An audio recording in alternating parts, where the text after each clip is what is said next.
भाई इस वीडियो में किस बारे में बात करने वाले हैं अपन? तू बता किस बारे में बात करना चाहता है। ठीक है, तो इस वीडियो में बात करते हैं कि G20 2023 में किस देश का प्रतिनिधित्व करने कौन आया था और उनका क्या कहना था। प्रतिनिधित्व, इतना भारी शब्द। शशि थरूर से हिंदी ट्यूशन लेने लग गया है क्या? क्यों टांग खींच रहा है यार? मैंने तो ये सब इंडिया लीडर यूट्यूब चैनल से देखकर सीखा है। तू डिटेल शुरू करना यार।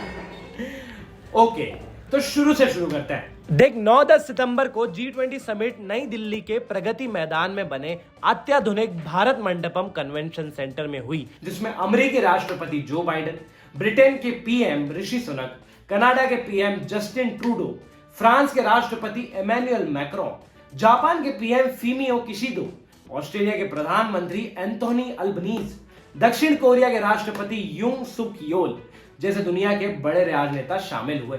इनमें से बस 2 बड़े नाम गायब रहे, जिनका जिक्र पहले ही हो चुका था कि वो G20 समिट में नहीं शामिल हो पाएंगे।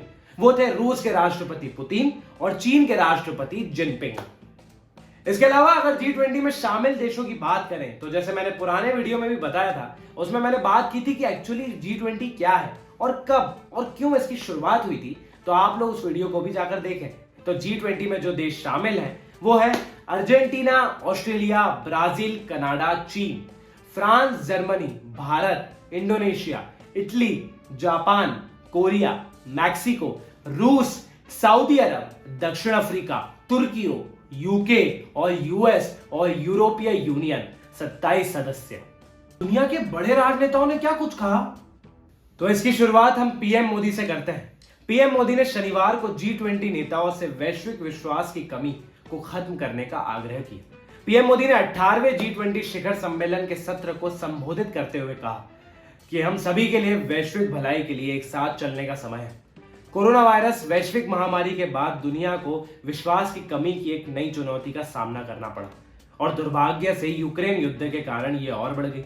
लेकिन हमें याद रखना चाहिए कि अगर हम कोविड जैसी महामारी को हरा सकते हैं तो हम इस विश्वास की कमी की चुनौती पर भी जीत हासिल कर सकते हैं। अमेरिकी राष्ट्रपति जो बाइडेन ने कहा कि यह वास्तव में एक बड़ी बात है।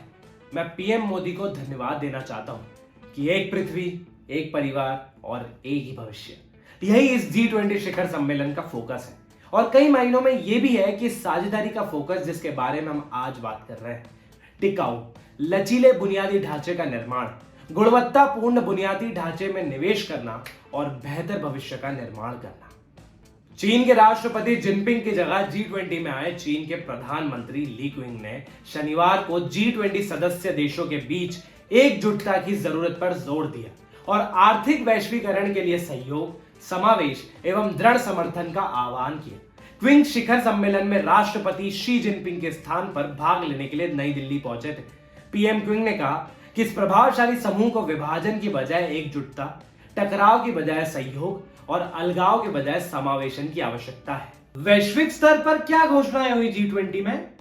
घोषणाओं की बात करें तो भारत ने ग्लोबल बायोफ्यूल्स अलायंस की घोषणा की और वैश्विक स्तर पर पेट्रोल में इथेनॉल के सम्मिश्रण को बढ़ाकर 20% तक करने की अपील के साथ G20 देशों से इस पहल में शामिल होने का आग्रह किया, जिसका सबने समर्थन किया। और इस गठबंधन की घोषणा प्रधानमंत्री मोदी ने G20 शिखर सम्मेलन से इतर की। इस मौके पर अमेरिकी राष्ट्रपति जो बाइडेन, ब्राजील के राष्ट्रपति लुइस इनसालियो लूला दा सिल्वा, बांग्लादेश की प्रधानमंत्री शेख हसीना और इटली के प्रधानमंत्री जियोर्जिया मेलोनी सहित कई नेता मौजूद थे। बायोफ्यूल्स के अलावा भारत, पश्चिम एशिया, यूरोप आर्थिक गलियारे की घोषणा हुई। भारत ने अमेरिका और कई प्रमुख अर्थव्यवस्थाओं के साथ शनिवार को एक महत्वाकांक्षी भारत, पश्चिम एशिया, यूरोप आर्थिक गलियारे की घोषणा की। इस गलियारे की घोषणा अमेरिका, भारत, सऊदी अरब, संयुक्त अरब अमीरात, फ्रांस, जर्मनी, इटली और यूरोपीय संघ के नेताओं ने G20 शिखर सम्मेलन से इतर संयुक्त रूप से की। देशों ने भारत, पश्चिम एशिया, यूरोप आर्थिक गलियारे के निर्माण के लिए समझौता ज्ञापन पर हस्ताक्षर किए, जिसमें एशिया, अरब की खाड़ी और यूरोप के बीच बढ़ी हुई कनेक्टिविटी और आर्थिक एकीकरण के माध्यम से आर्थिक विकास प्रोत्साहित होने की उम्मीद है। बाकी सारी घोषणाओं के ऊपर रहा भारत का नई दिल्ली घोषणा पत्र। नई दिल्ली G20 घोषणा पत्र में सभी देशों ने किसी भी तरह के आतंकवाद की निंदा की, पवित्र ग्रंथों के खिलाफ हिंसा जैसे धार्मिक घृणा के मामलों को समाप्त करने की बात कही गई। नई दिल्ली घोषणा पत्र, ये क्या होता है? देख, किसी भी समिट को तब सफल माना जाता है जब उसका एक घोषणा पत्र जारी है।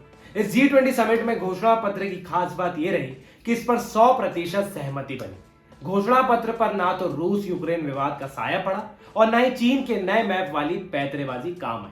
नई दिल्ली घोषणा पत्र पर सबकी सहमति बनाने में पर्दे के पीछे काफी मेहनत की गई थी, जो कि सफल साबित हुई।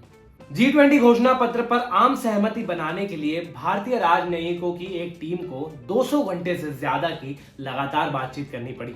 G20 का सबसे जटिल हिस्सा भू राजनीतिक पैरा रूस यूक्रेन पर आम सहमति बनाना था।